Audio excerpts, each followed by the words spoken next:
This is After Hours, and I'm Jim Green.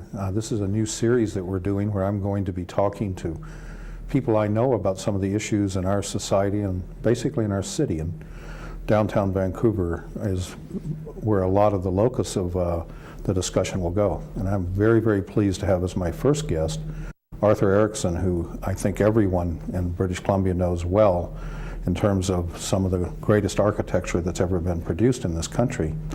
Arthur's also a teacher and an artist and a writer, and I want to see what we can learn about Arthur that we don't know, and try not to talk just about architecture, but it's very difficult to get off the subject when you have the opportunity to talk with Arthur Erickson. So welcome. Thank you, Jim. Pleasure. Yeah, it's great to have you here. I've always, as you know, been admired your work and been certainly felt inspired by a lot of the ideas I've heard you talk about in various ways. And one that I'll never forget about is that you said one time in a meeting I was in that the more constraints that you're given, the more creative you have to be. And notice something else you said that also works with that idea, which is that as you get older and understand things better and understand what the goals are better and what your powers are, it becomes more difficult. So it's kind of most people wouldn't think of it in those terms, and I'd kind of like to ask you, what does that really mean? Yeah, I would say it in many ways it's a little bit easier. I mean, it's like a performer dealing with fingering and the exercises involved to play the instrument, which becomes easier and easier. And in most arts, it's the person that's mastered the medium so that it looks absolutely effortless. And I would think in most cases things are easier, so I'm surprised I said that. But then I never say the same thing twice. So. That's good. I think that what you might have been referring to is that when you have a fuller understanding, that it becomes more complicated, and what you're looking for is to peel away the complications and find the solution that's within. Yeah, so yes, that's true. I think probably it's a matter of that when you start with something, it tends to show all of those complications. And I guess at the beginning, when you tend to really stay with that first inspiration, that sort of thing, rather than getting rid of everything, you know. And I think that's very important in architecture in particular, is to pare away and get right down to the core, as you say. And that's what makes great architecture, when you're looking at the core rather than the peels. Yeah, exactly. And trying to see that's a good illustration. Yeah, trying to see the essence of both the challenge and the solution. Much like some musicians have done in minimalist sort of ways. Absolutely. Yeah. But I think minimalism is very, very important. It's not just a fashion.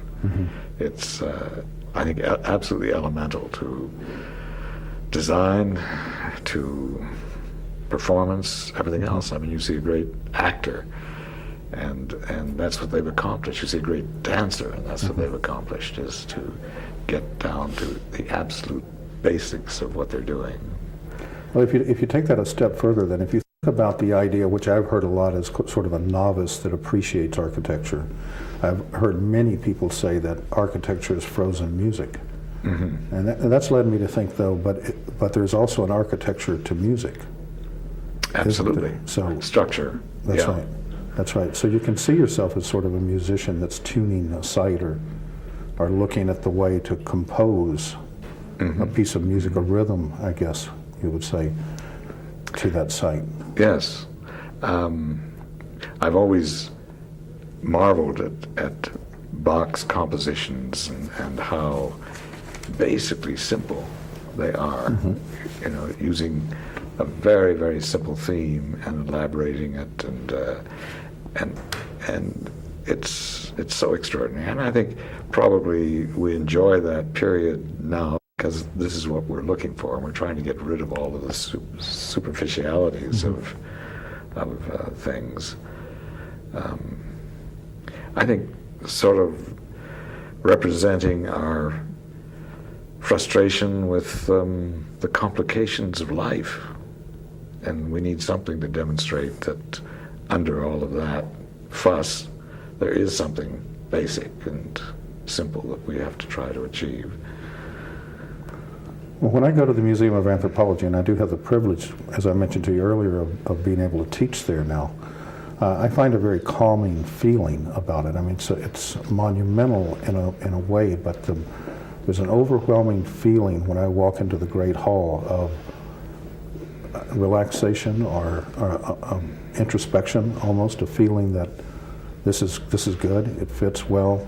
I feel very calm there, which I don't feel calm a lot, so it has quite an effect on me. And it occurred to me one day when I was standing there that you might have also thought about what was it like during the APEC demonstrations that are taking place outside when we have something that's calming and beautiful, and outside we have this completely different pepper spray world going on. Well, shows the two sides of the character of everything, I guess. That there always exists something that is very not ethereal, but very quiet, very tranquil, and at the same time, somehow or other, that always turns into chaos. And, I mean, it's the world situation. These countries that have lived for years and years and years with tremendous ethnic diversity, and then suddenly it explodes. Right. And, it's, I think it's part of the insecurity of the world right today that people are resisting change. They feel insecure with what's happening, and therefore they're really trying to stand up to stop change. And they don't realize that change is absolutely vital. The old Buddhist expression that the only reality is change. I think we need to take that more to heart. But it is disconcerting to people. I think that, we find many people in my age group who are terrified of computers. Like me. I'm a little bit of that category myself. And then younger people, they find it as just, they couldn't believe that you could actually, that we existed at the time when you couldn't go on the internet. Yes, things like that. And I find, you look back a few years ago when I was doing some studies on the impact of Expo 86 on the downtown east side, we would write to cities like Knoxville, Tennessee, to ask them for some of their impact studies, and it would take 2 to 3 months turnaround. Whereas now, with the internet, we can get that in a matter of moments. Yes. So it changes our entire lives, but it's also frightening to people because it's against the rhythm that we've gone up with and grown up with and been part of. So all of a sudden things are speeded up in a way, and it leads to that that scariness of change that you're talking about, I think. Well, I guess it's the same all through the last century too, and horses went out of fashion and the automobile came in, and people are horrified at the speed of going 20 miles an hour instead of 8 miles an hour, whatever. And then the adaptation that occurs, it takes a while, but it's all this business of getting used to change. And I know I'm going to have to, we have internet in the office and that sort of thing, so I can always ask a question, get somebody to answer it, but it'd be interesting. I've always been very suspicious of mechanization, and I think that's my reluctance. Well, it does kind of put you into the sameness that everyone is going to the same sites, and you lose your sort of individuality of it. And I think technological change, though, in many ways is a terrifying thing. You mentioned the automobile. What would it be like, though, for a person that grew up in Rome, say in the 1800s, to all of a sudden be in Vancouver and see tall buildings, taller than they had ever seen, with no support for the building from the walls? Seeing glass towers.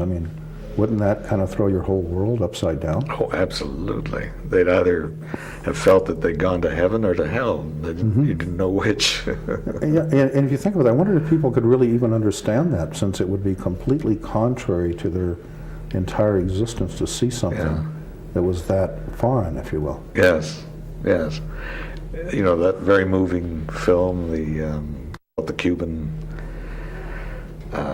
musicians that were brought to New York, and just their comments when they came into it, you know, it was just amazing. However, they'd seen it in photographs, they'd seen it in television, so it's not exactly the same as coming out of a hermetically sealed situation. And truly, but you know, we do have images of things. There's a great book that I read recently called Virtual Geography, and it's the idea of how we think we know a place. But usually we know it by television or reading about it or photos, and we actually walk around with an image of that place that may be very, very different than actually being there, but it never occurs to us. And so we work with that. Our worldview is based on virtual concepts that may not face the reality of it at all. Well, the danger is it's all two-dimensional. That's right. All of that information is two-dimensional, not three-dimensional. But there are three-dimensional, hermetically sealed ways that we can look at various cities. And that would bring us to the topic of the snow bubbles that we have on the desk. For the viewers that are here, these are just some things that I collect that are various images of various places around the world. They're usually extremely inexpensive, but they give us an idea of someone's idea of what a particular place is like. And for instance, you mentioned the Florence, which has no name tag on this one or anything, but you know that it's Florence because of the symbols of that city. Where it seldom snows. Excuse me? Where it seldom snows. Right, where it seldom snows. But that's one of the characteristics of snow bubbles, is they snow whether the place that they're in snows or not. Yeah, like the desert. Exactly, like the desert. At least it's golden sand. That's right. It's more of a sandy snow, I guess, if you will. And reflecting, probably the gold also reflects the classic of Egyptian civilization. Exactly. But I think this is ingenious because obviously it's made in Egypt, and they know the difficulty of climbing straight up these pyramids, so they put a ramp step in, so it's a very easy trip. That's right. And they've done it on each of the miniature pyramids underneath.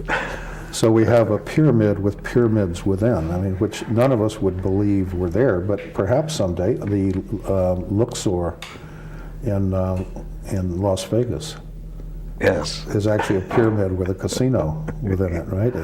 So I guess you could do something like this. And there's New York is over here, we can easily identify. But again, images of various places that are based on something that I mean, it's funny that we have in that one the Empire State Building next to the Statue of Liberty, when in reality the Statue of Liberty is out near Staten Island, and the Empire State Building's in Manhattan. But they're put together, and we all kind of recognize that as a